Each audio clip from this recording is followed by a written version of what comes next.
I want to take us in a little different direction. Just talking about your married years. You were married for 24 years. And in looking at some of your interviews, you talked about, abuse and infidelity that went on in that relationship.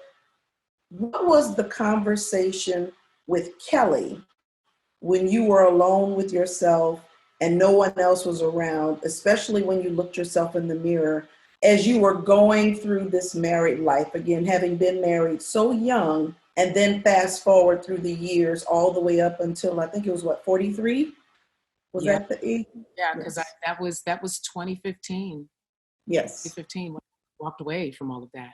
So How yeah, how was that experience? And this is why I asked this question, is because I never advocate divorce. I never tell anybody to leave or stay. I just always encourage women, if they're in an unhealthy situation, where be it physical or verbal, to get somewhere else to safety, whatever they choose to do as far as, the disillusion of their marriage, that's their choice. I just try to be an encouragement saying that it's okay not to continue to be damaged in whatever way. How was that for you, being the celebrity Kelly, the wife Kelly, the mom Kelly, the broken Kelly, and all of these people, when it's just you alone looking in the mirror, looking yourself? It's because I know for me it was a powerful experience when I'm going through my stuff and I'm just in the bathroom, whether it's taking a shower or getting ready to do whatever, and I just stop and look in the mirror. And then you know what you see. You don't tell anybody.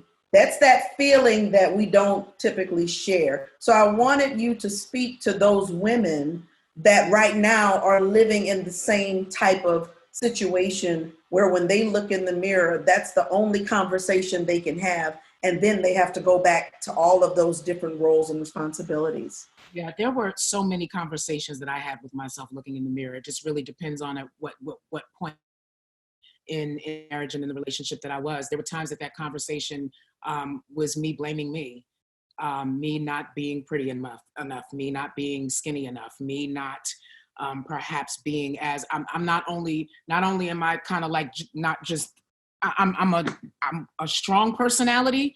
I've had to be in order to survive my life, but then I also have the New York edge on top of it. So I literally just I would kind of beat myself up sometimes in that conversation.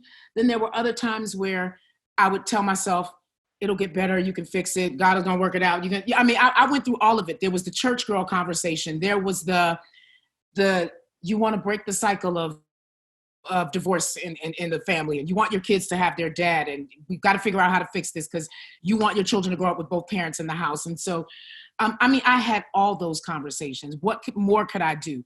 What less could I do? Am I being too much? Am I not enough? Am I too much of this? Not enough of that? You can't do this to your children. You can't. There were a couple of times down through the years where I actually did walk away. I think I filed probably once earlier on and then ended up coming back. There was so much that I saw for myself. People think that you guys are this. What are the people going to think if you break up? People, and then I had to get to myself. Well, you know what? The people don't matter because the people don't live here with me. Right, right, right. When I got rid of that, that was one less thing to worry about Yeah. because there were so many other reasons. I felt like it would be a disappointment. I actually felt like it would be a disappointment to my grandparents, not with understanding that they wouldn't want me to be in an unhealthy situation. I convinced myself that they would be disappointed because the old school church taught that you married and you married for life. Yeah. So you figure out a way to work it out. You figure out a way to pray it out. You figure out a way to whatever. And then again, when you go back to the cultural thing, we going to counseling and going to see somebody, to talk to somebody, is not something that's been encouraged in our communities. It's now coming to the forefront, and people are just now beginning to explore mental health awareness in African American and communities of people of color. It has not been a thing that has been open like that. And so even dealing with it from that kind of a standpoint, because the reality of it is it was the broken Kelly who made the decision to get into this relationship in the beginning. It wasn't a bowl of cherries before I said I do. I was pregnant, and there was I gotta tell you, That stigma. Yes. I'm 80, Yes. pregnant. And we had a lot of that in the church. What else gonna do? A lot of that in the church. Yes. I was like, I'm not getting ready to get married because I'm pregnant. I'm not. No, that was dumb. Why would I do that? Like, that's not the answer to the problem. But I turned around and like got married because I was pregnant. Yes. And in the end, like right in the last trimester, big and pregnant. Wow. Changed my mind on what I had already told myself. You don't need to be that girl that gets married because she's pregnant. You got to figure this out. You don't need to compile one thing on top of another. And that was really smart Kelly talk. Cool. Smart Kelly got pulled back into broken Kelly. I have this thing where I have a Kelly check. I have and it's so funny that you started off asking the question that you asked.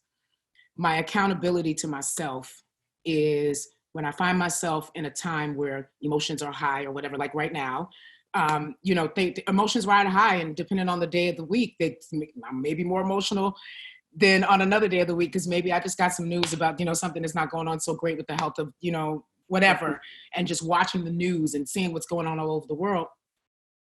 My accountability check for myself is to make sure when I'm making decisions in a time of great emotion or high stress or any of those things, is to make sure that 3-year-old Kelly is not making those decisions. Wow. That was the point. That was the point. I feel like that was an identifiable point of being broken. That's huge.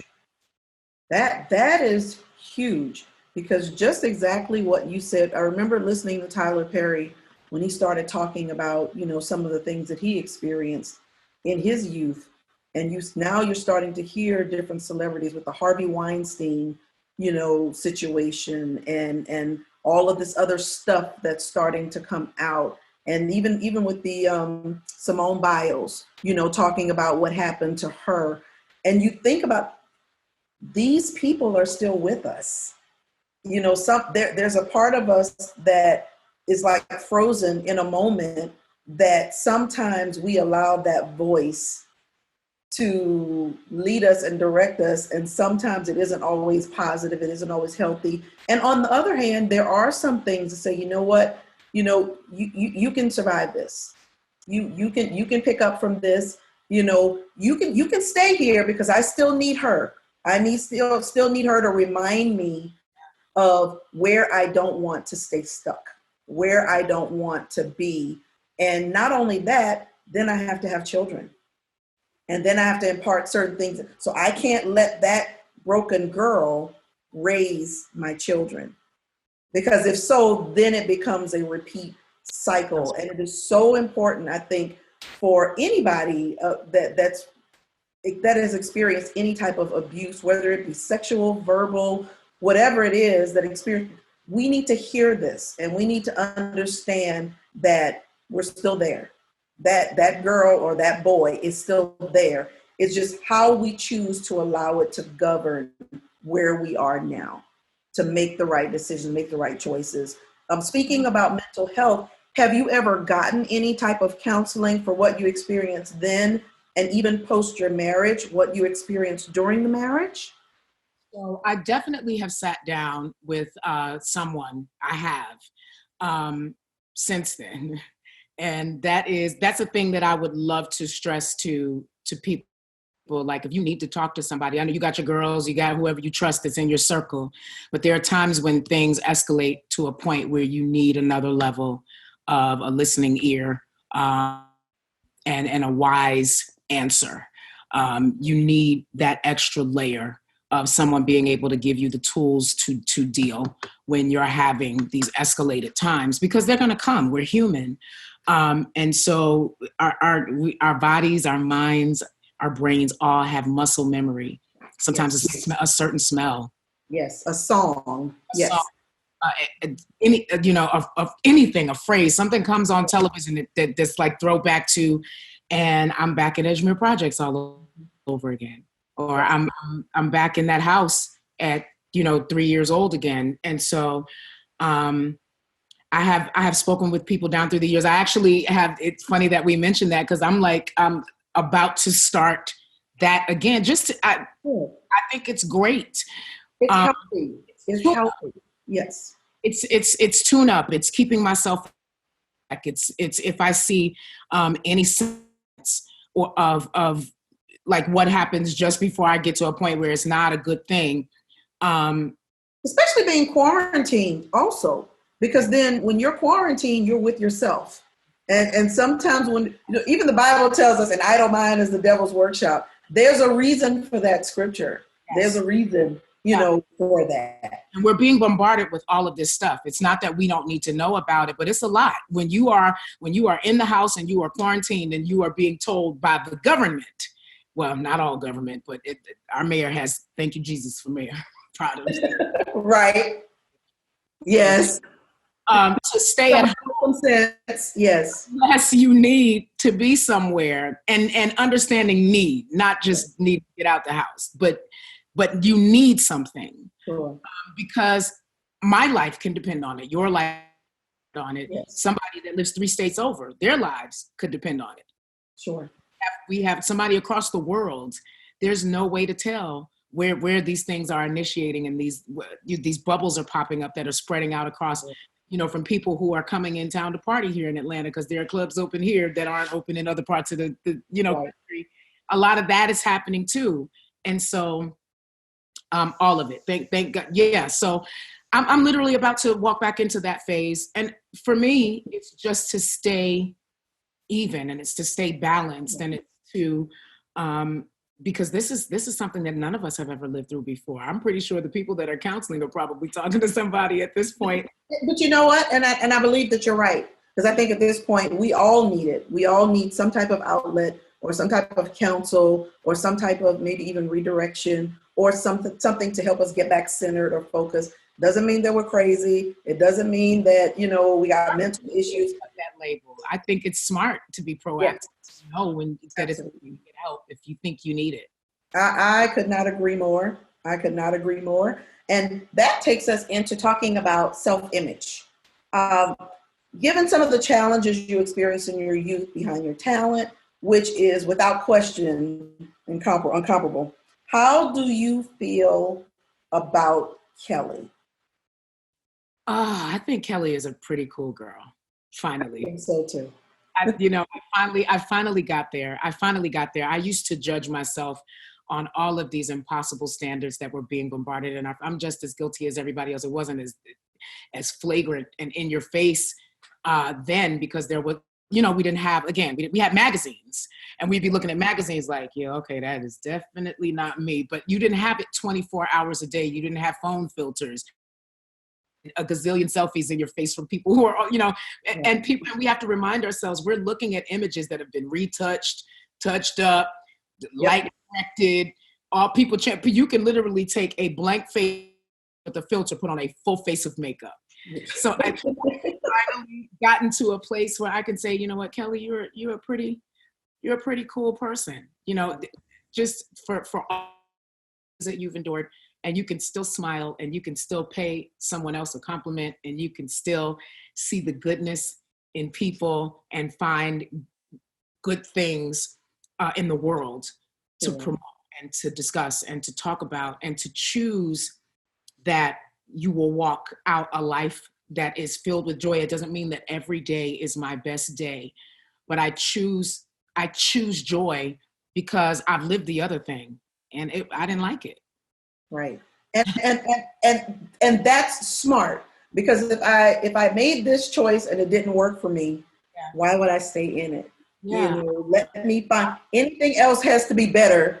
Yeah. I don't want to be angry Kelly. I don't want to be Kelly who's always walking around broken, because that's not good. I don't want to have pity parties with myself. I don't want to do it because I don't benefit from that. It drives you deeper and deeper down the hole.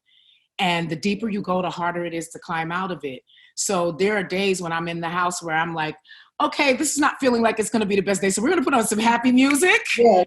We're going to put on some happy music. I'm going to dance. I'm going to throw pillows at the wall and dance. And I'm going to clean this mess up, but it's going to be all right. Yes. Choice. I'm going to laugh at myself. I'm going to make funny faces. I'm going to put on silly I've been saying I'm going to post it for probably the last 3 or 4 weeks. I thank God for comedians. I have watched so much stand-up comedy in recent weeks because I have I've got up and I've said, okay, you need to be intentional about a side-splitting laugh today. Yes. I totally agree. It's making a conscious choice of your own environment and because your environment is what's going to feed your state of mind. So I agree with that 100%. Your confidence on the stage never appears lacking. Yet in countless interviews, you speak about being broken and having dealt with so much and seen so much at an early age. Would you say there was and is two different Kellys even now? Yeah, yeah, yeah. There definitely there are two Kellys. There are two Kellys on the stage. I really, really believe, and this is me again allowing myself to pay myself a compliment. I believe I was called to this. I believe that God definitely gifted me to do this. I feel like He has given me an understanding of this here and this here that was intended to touch people all over the world with a purpose of opening their eyes to brighter days, better days, the beauty in life, the beauty of love, even on the backside of pain. Um, um, he knew what he was doing even before I knew what he was doing with me. And so I there are two Kellys, because the Kelly who walks in her gift, the Kelly who walks in the God that gave her that gift, with the understanding that I really understand that God anointed me to do what I do. And I know that just because I know that from a human standpoint, there are some days when I should have not been, I should not have been able to move forward with performances. Because we call them a performance, but it's literally just what God made me to do. Yes. The pep talks in between the songs, that's what God made me to do. To build people up through my music and through my words. And I'm really, really good at it. I'm really good at it. He made me good. He so much so that I could do it for others when I couldn't do it for myself. Right. And so there are definitely two Kellys, but that Kelly she stands in the God who gave her gift. I stand in the anointing that he gave me. I stand sure in that gift, but I also stand sure in the teaching that I've received from my grandparents, from Ronald Isley, from the people in the industry who took me under their wing and allowed me to work out of their wheelhouses and present to the world as a songwriter or as a producer. All of it. When I combine all of those things, that's the gift. That's what's special. That's what gets presented to the world. That's why I can't go halfway on a stage if the building isn't full. That's why I can't go. We grew up in churches. Sometimes during the weeknights, people don't come out to weeknight services like that. They're probably more faithful to it then than they are now. But what I'm saying is the church is packed on Sunday. Monday night prayer, not so much. Right. There, yeah, I had to be there, so I couldn't sing less hard on Monday night, right. Because it was Monday night. All in. 7 days a week, all in. Yes. I remember it well. We've kind of touched on it a little bit, talking about, different aspects of your career. You got your big break singing with a group for George Michael. Yes. George Michael was in town. This was back in 1992 in January. It was like a limited tour that he was doing, and he was at Madison Square Garden, and he had done all of these. Anybody that's a George Michael fan knows that he had this. He loved Stevie Wonder. He loved the Blacks, yes. And so he had all of these amazing live arrangements required for more of a gospel ensemble sound, as opposed to maybe the smaller sound of what was on the album. And so he wanted a live gospel ensemble behind him to aid his singers to give that volume. Yes. And it just so happens that a friend of mine who did like corporate parties and stuff, he would do like put together music for corporate parties and that kind of thing, played a wedding for one of Luther Vandross's background singers. And so when this came up, like people are calling her like, George said he needs to hire some local singers. George needs this is the Sony wheelhouse. And so Luther Vandross was inside of that umbrella at Sony. And so they're looking for singers in New York to back up George Michael at the Garden. And someone remembers, well, who were those people that sang at your background singers? And literally, my friend gets the call, and he calls and he's like, hey, so I got a gig, and can you get to Manhattan today? And I'm like, yeah, what time? This is 12 o'clock. This is noon. He's like, I need you at the Garden. Can you be in the city by 3? I'm like, 3? He said, yeah, we're all Black. I'm like, okay, what are we doing? He's like, I'll tell you when you get there, you got to come to Madison Square Garden, meet me at this exit, at this entrance, blah, blah, blah, blah, on whatever street. And literally got there at 3 o'clock to go into this rehearsal to learn these George Michael songs. I was already in Black, so I was in what I needed to be in for the stage. And we were on stage that night. Wow. That had to be an incredible experience. An incredible experience. Would you consider that to be like your first professional experience? Definitely my first professional experience. I'd sung literally my entire life at the Church of God in Christ conventions, at all of that stuff down through the years. But that was my first professional engagement. I was 18, and it was at Madison Square Garden behind George Michael. And again, word travels in the industry. So you have a young Mariah Carey who's nominated for these Grammys, and she's performing at the Grammys in New York. They were rarely business at that time. Yes. Yeah, they were rarely held in New York, but they were being held in New York at Radio City in 1992. And so she needs a gospel choir to back her up. And so my friend, because everything goes so wonderfully with George Michael in January, gets this call in February. And a very early in my pregnancy, but very morning sick all day long, Kelly, too sick to leave to eat when it's time for a break. I just sat in the room while everybody. You were pregnant while you were doing that.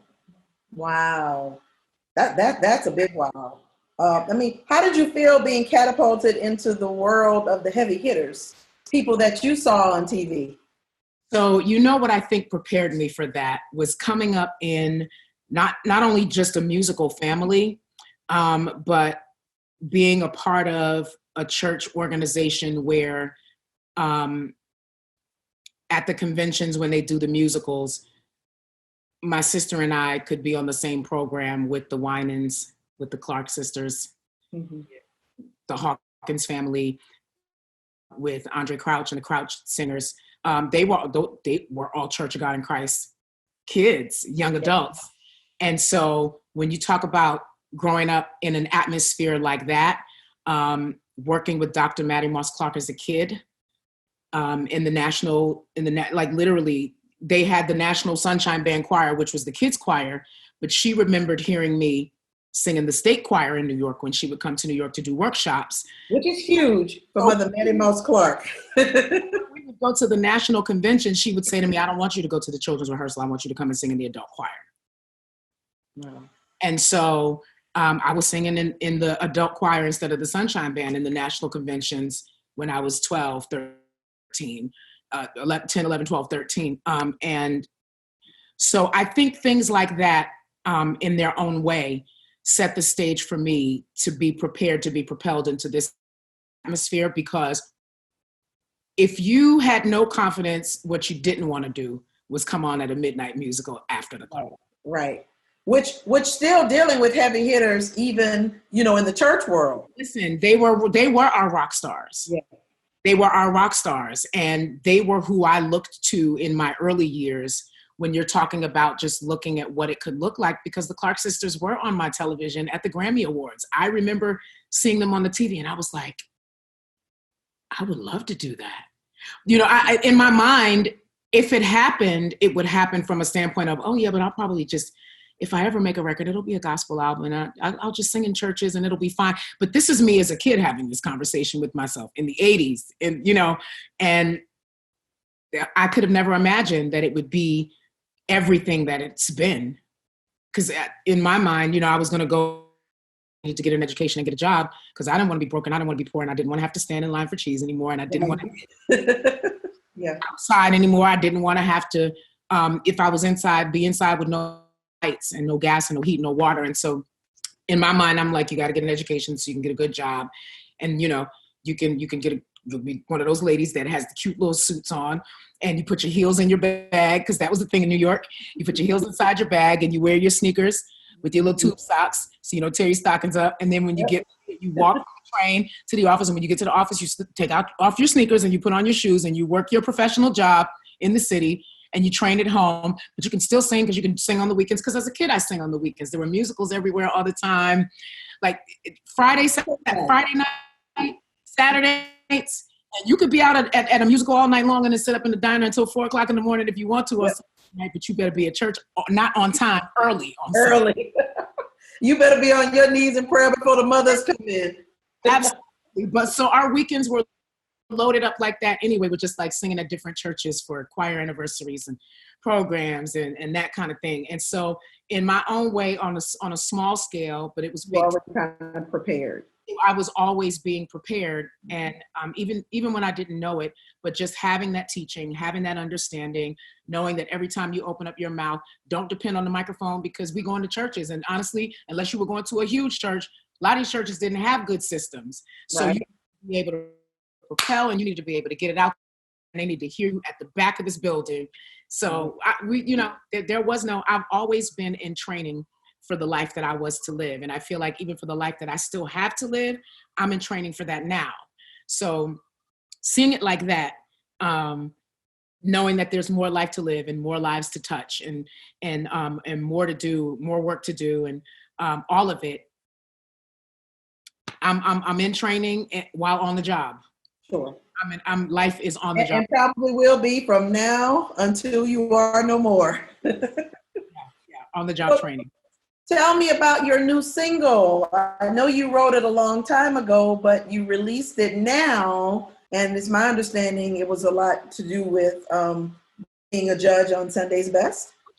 Yes. So when I was called for season 9, I stepped into it, and not fully being aware that I didn't know what it would entail. I'd watched the show before, but I knew that they were saying they were bringing it back after a 4-year hiatus, that Jesse Collins had been given the task of reimagining this show and bringing a fresh new look to it. So I wasn't really sure what I was walking into.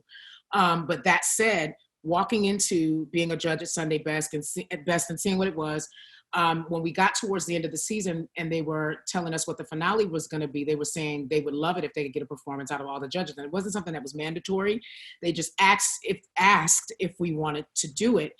And I was like, I would love to. And I'm thinking, okay, I got this gospel album, but it's been a long time since I released the album. So I just started thinking about music that resonated with me in that genre, songs that meant something to me, that I felt like I could bring something to because of what it meant to me personally, which resulted in me performing a Dorinda Clark Cole song on last year's finale. And so when I was invited back to be a guest judge this year, I was like, there's a possibility that they're going to want to do performances again. Maybe you should have something of your own to do this year. It would just be smart. And so I was preparing for it, and literally none of us had any idea of what the world was getting ready to. It was very timely. Tell us the name of your single. The name of the song is What I Need. And it is a prayer, literally, that again, right before that 7-year window, right before I started going through that 7-year window, I wrote this song. And in long story short, in a nutshell, what the song is saying is, I've tried it 11 ways. I've tried it my own way. I've tried to fix it myself. I've tried to use my intellect to fix it. I've tried to use my gifts to fix it. I've tried to use whatever knowledge I have to fix it. I've tried to talk to people about it. I've cried about it. I'm at my end. Give me what I need. And just understanding that, and I think we've all had those moments in life where we've literally just come to the end of ourselves, and it not even in a brazen, bold, arrogant way, tried to fix it ourselves. When you are used to being a fixer, and you're the fixer in everybody's life, and you're the handler, you handle it, you get it done, you're just used to fixing it. And so sometimes when you're the fixer, you have to be reminded that fixers need fixers too. And so the broken fixing yeah, everybody else. absolutely fixing everybody, coming up with a solution to everybody else's problem and can't seem to figure out what it is that I to do to make Kelly better, to make Kelly whole, to come out of this vicious cycle. I'm chasing my tail, and this is not fun. It starts off as a game. Perhaps you see a little puppy chasing their tail, and you're like, "Oh my God, it's so cute." I'm dizzy. I'm tired. I'm nauseous. I'm tired of chasing my tail. I'm not going anywhere. I'm moving, but I'm making no progress. And so, moving doesn't always mean moving forward. It just means that you're moving. Right. And so, moving is good because that means I'm still alive. But at a point, you get to a point where you say, it's time to move forward because staying in this place is not healthy. It's toxic. That's why I think that song was very timely. I mean, when you think about the words and you think about it, it's beautiful. And so even though you wrote it that many years ago, you know how how the church said, it doesn't come when we want him, but he's always right on time. Who would have thought we would be in this current situation now? So releasing that single now, even though being a judge on Sunday best may have helped it along a little bit, it was released when it needed to be. Not just for everybody else, but also I'm sure it was a bit cathartic even for yourself, given where you were, where you are now. Yeah. And realizing how even now necessary the song is. Because if nothing else, God, just give me what I need to get through today so I can see tomorrow. Because these CNN stats are driving me crazy. And you can't go check on family members. You're just hearing about all of this stuff. New York being the original epicenter of this country. I grew up in New York. Yeah. So many people lost their lives to COVID in New York City. I couldn't tell you how many people that I've gone to school with, how many people I knew from church as a kid perished to this disease. Oh, my sister-in-law, who was in New York, 30 years old, passed on, and as a direct result. So I definitely feel it, and understand very much, the impact and how, it's impacted people in New York. Just like you said, we're here. We couldn't go from Georgia to New York. I wanted to go, and my brother was like, no, stay home, because then he didn't want to have to worry about me while he's worried about his wife. So I definitely, yes. Having to make, again, decisions that not appease the moment, but absolutely are better overall decisions, not just for you, but just at large. Absolutely. Kudos to you. Let me ask you, so as a judge on Sunday's Best, as you're listening to new talent, are you ever transported back to the early years of your career as you're listening to the new talent? You see their excitement. You see the hope that they have. You see their eyes light up and they're nervous and all of those things. So I still can relate to all of it because I was the quintessential church girl. So coming into the industry, I had no doubt that I could hold my own in terms of doing the jobs that I was being hired to do, but it was the industry. It was a different setting. It wasn't church. When you're in the studio recording backgrounds to a Mariah Carey song, there's not a praise break in the middle of it where you could just go wild and then come back in and get your composure. You're on the clock, you're in the studio, we're spending money. There's another level of discipline that goes along with it. And so I see a lot of that.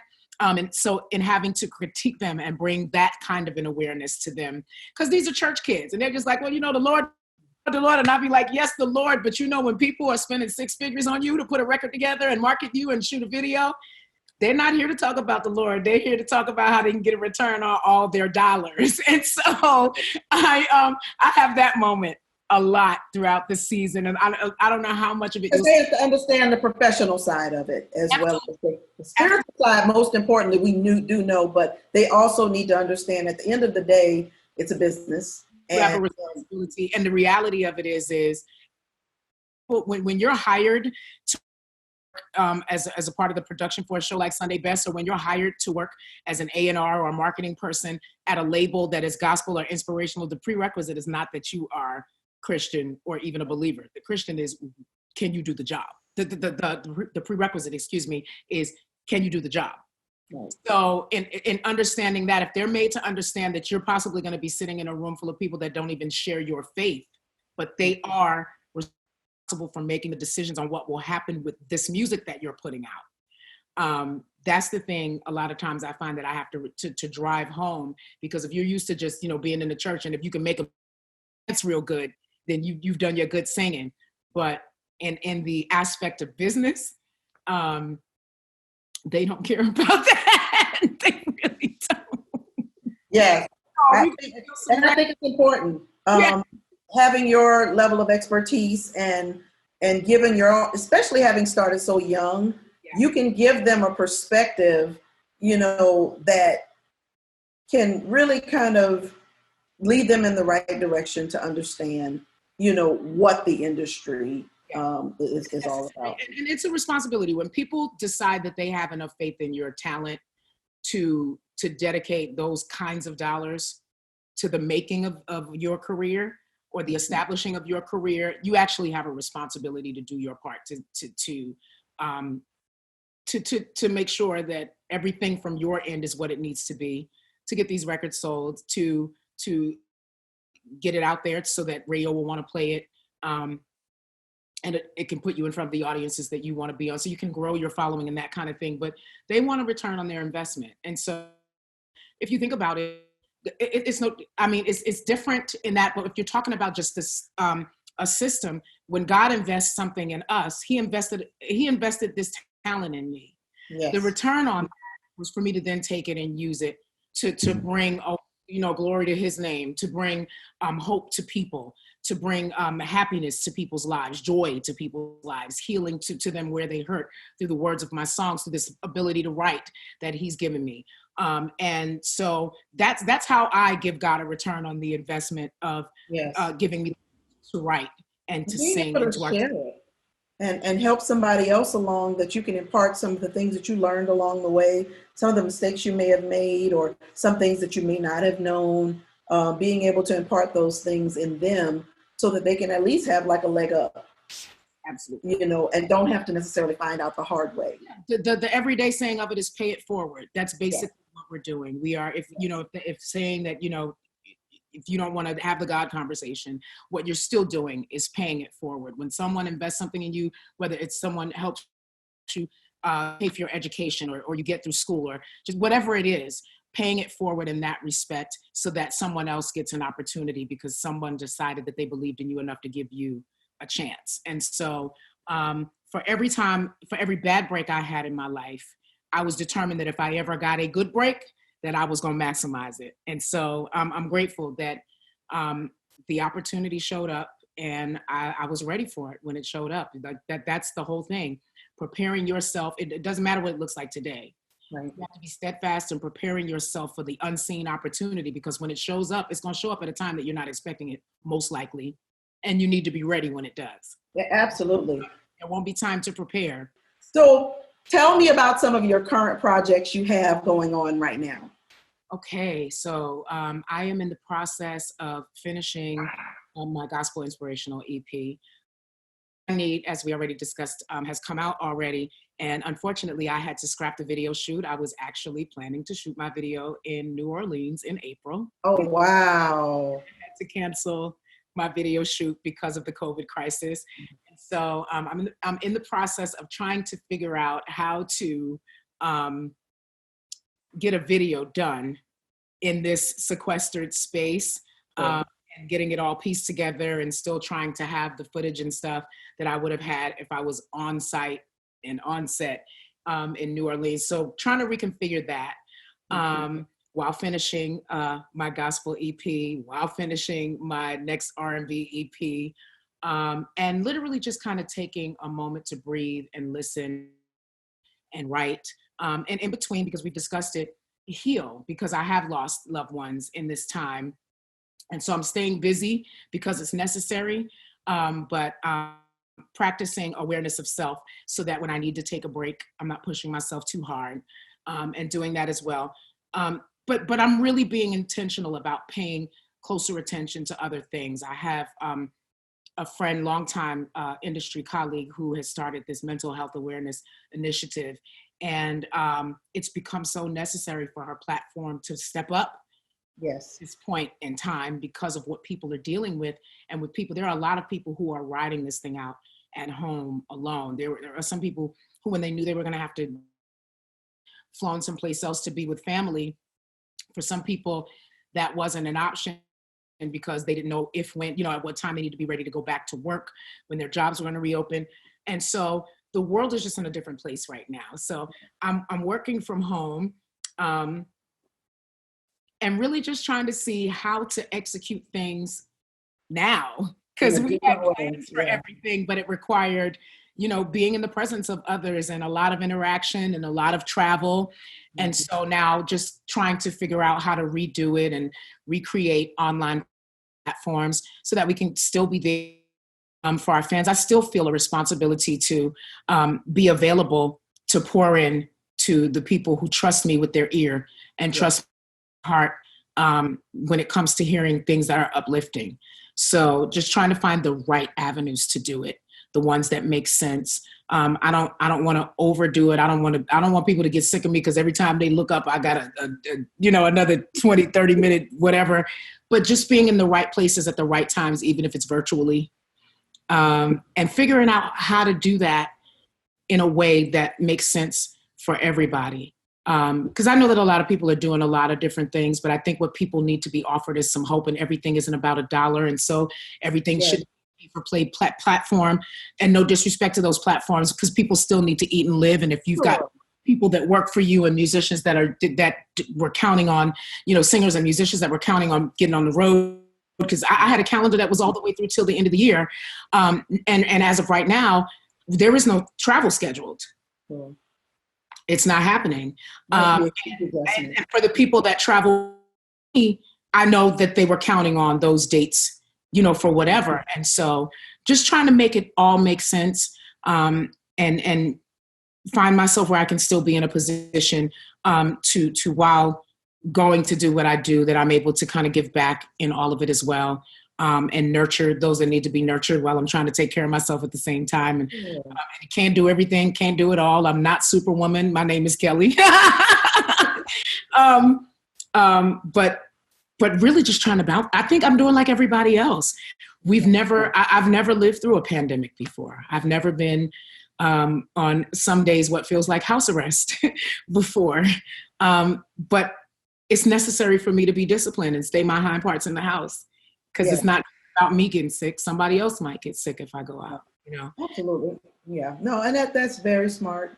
Very smart. And not only that, I mean, given your type of talent and just the fact that you're still relevant after all of these years, I know just from a human perspective, that has to make you feel all right about yourself, because you have a lot of, they're living legends.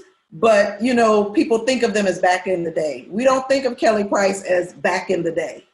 Yeah, so at least he's still relevant even today. That's such a blessing. And I am really, really, trust me, believe me, I know there are people that came along before me. There are people that came along with me. There are people that came along after me that you don't really hear too much about anymore. So I'm really, really grateful that there's still someone who wants to hear what I have to say, and that I have an available platform, several actually, to say what needs to be said. And so thank you, Jesus. Thank you, Lord. Like who knew, but he has been preparing me for this life all my life. I am in on-the-job training still. Can you tell us about American Soul? Oh gosh. So American Soul season 2, I believe there is one episode left in this season. That was like, let me tell you. So coming out into this new life in 2015, Jesus, what a year. Walking away from my old life, walking away from a 24-year marriage, leaving California, moving back to Atlanta, which literally I went to Los Angeles because I was like, the kids are getting ready to graduate and blah, blah, blah, blah. And maybe now's the time for me to start being more serious about acting. I never got one acting job in 8 years of living in Los Angeles.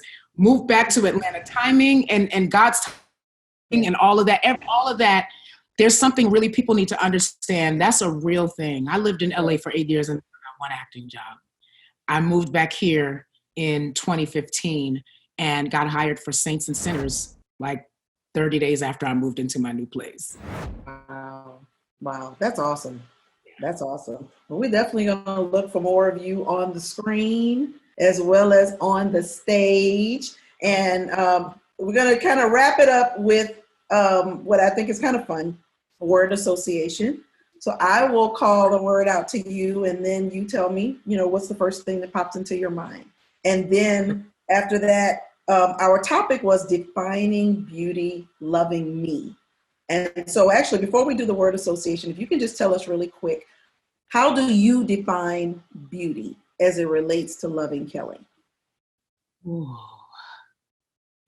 I define beauty as it relates to Kelly from my own experiences and knowing how I've had to struggle with me being okay with me. I define beauty as it relates to Kelly as unconditional love and acceptance of myself.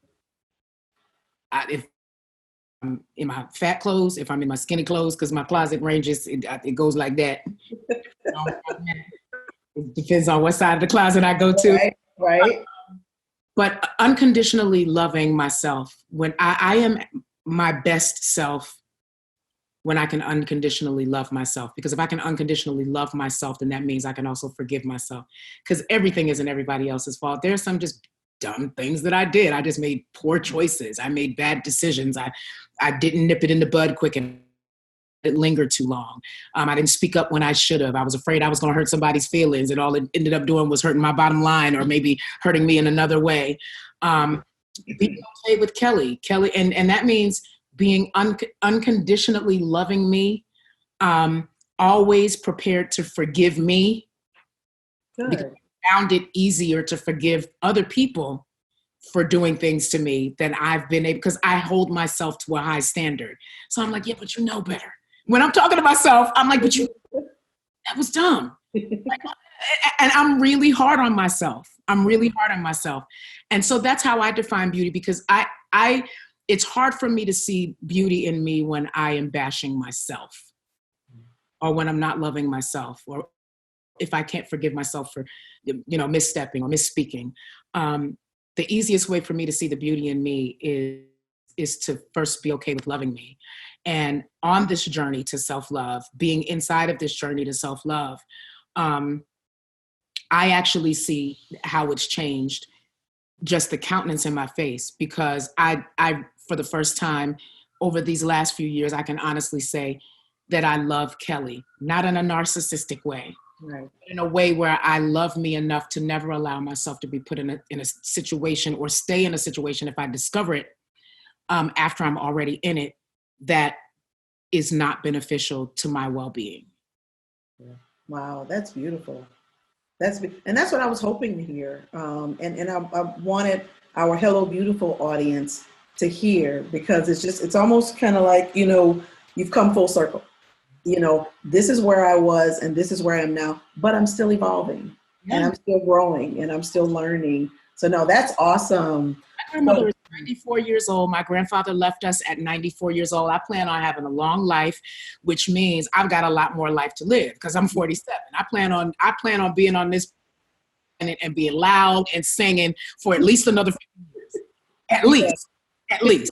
So that said, if I'm not still learning, that's probably not a good thing, because I still got a lot more time in front of me. And as the world changes, I need to be open to learning new ways of approaching things, because it's not going to be what it was in 1986. It's not going to be what it was in 1996. And today it's not what it was in 2006. It's not even what it was in 2015. And it's 5 years later. We live in a very different world than we did 5 years ago. Not just because of what's happening with the pandemic, but just life. Life in general. Yeah. Life it is a different world. There are new players in the game. There's new technology. There's new, all of it. And so 5 years from now is going to look totally different. And it does. Things that we used to see on the Jetsons that we're looking at now. I was just talking about the Jetsons to somebody the other day. Takes you back, right? It takes me Oh, yeah. off subject. I downloaded the first season of Benson. I've been watching. Ooh, that's a good one. Benson. I wanted to laugh. Yeah, that's a good one. Entire first season from iTunes of Yeah. Benson, and I literally am watching in the middle of watching the first season. Oh, yeah. Look, you can never go wrong with Robert Guillaume. You just cannot go wrong. That was one of our favorites too. His faces. Oh my God. Him going at it with Clayton. Yes. Yes, absolutely. Intentional. That's me being intentional about how I keep my atmosphere and where Absolutely. No, I think that's awesome. I think you are fabulous. I just appreciate, I know you could be doing 10,000 other things, even at being at home, and just even trusting me with this interview because you don't know me from a can of paint, but I'm your sister girl now. So again. yes, I'm definitely looking forward to it. And I definitely don't take it lightly that you're spending this time with me and even for my Hello Beautiful audience. And it's my hope and my prayer that it will bless somebody and touch somebody. I hope somebody gets some hope. I hope somebody decides to love themselves. I hope someone decides to be intentional and heal. I hope someone decides to give up their right to be right in order to be righteous. I hope all of those things. Yes. Well, we thank you for being a part of the Hello Beautiful experience. So you're now part of the family, whether you want to be or not. Listen, I'm that family member you can't get rid of. I'm that one. Like a plan. When they're like, come on, I thought y'all said, no, I'm here. Yes. Well, I tell you what, when we get past all this COVID business, and I'm believing the Lord we do, if you go to New Orleans, I want to come with you and bring my Hello Beautiful audience. Favorite cities. I get to eat incredible food here. Yes. Music. I have wonderful church affiliations. I can go to church, get some good jazz, get some go find a good po' boy. Yes. Oh my God. So that gives me something to look forward to. So when I call, I want to, okay, Shannon, that's you. Okay, let's roll. You should get your audience with us, like do a piece somewhere there. So that would be awesome. Okay, well, we're putting that out in the atmosphere. Thank you, Lord, for that. I receive it and looking forward to it. Looking forward to the day when we can meet up in person in New Orleans over some po' boys. Oh, yes. And talk to the Hello Beautiful. Oh, that would be, as a matter of fact, look, we can have you over and because look, my 18-year-old, she can cook like nobody's business. I love it. Yes, ma'am. So that sounds like a date. That is a date. That's a fun. Oh, yes. My stomach. I need a po' boy in my life. Yes. And so what we'll just kind of wrap this up with our word association. And then I want you to just tell me the first thing that comes to your mind with each one of these words. Judgment. Ooh, judge not. Good. What about ugly? Not me. Excellent. Song. Ooh, all day, every day. Yeah. Mm-hmm. Life. Beautiful. Beauty. Life. More so now than ever. Yeah. Edgemere. Oh God. Beginnings. Gigi. Ah, my babies. All right. High note. Woo! Get one for us. Give us just a little something. Give me something. Yes, Jesus loves me.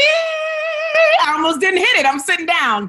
For the Bible tells me so. For the Bible tells me so. As only Kelly Price can do it. How about sweet? Potato pie. Oh, you just made me think of Patty. Yes. Okay. All right. My food too. Lord. Yes, I received that for my life, and I receive it for yours too. And then the last most important one is Kelly. She's all right with me. She's all right with me too. This was awesome.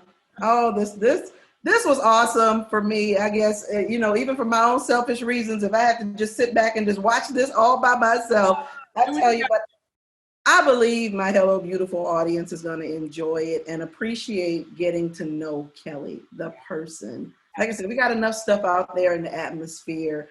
You have more than enough people that love you, that appreciate your talent, and even appreciate what you put in the atmosphere. There are a lot of people out there that look up to you, people that are going through their own changes, and they see how you've navigated through your life, even with going through things, but you loved us enough to still give us your best, give us your professionalism, give us your experience, and give us your time. So, yes, we expect to continue to sing a lot more of Miss Kelly Price. Tell us where we can find you. You can find me on Instagram at Miss MS Kelly Price. You can find me on Twitter at Kelly Price, the number for real. I am not Miss Kelly Price on Twitter. And I want to be clear of that because there was someone that gained some traction about a week or so ago with a tweet that they put out that was not so nice, I guess, in so many people's eyes. And so I had to check a couple of people on, yeah, you probably should have looked at the picture. That's not me. I didn't say that.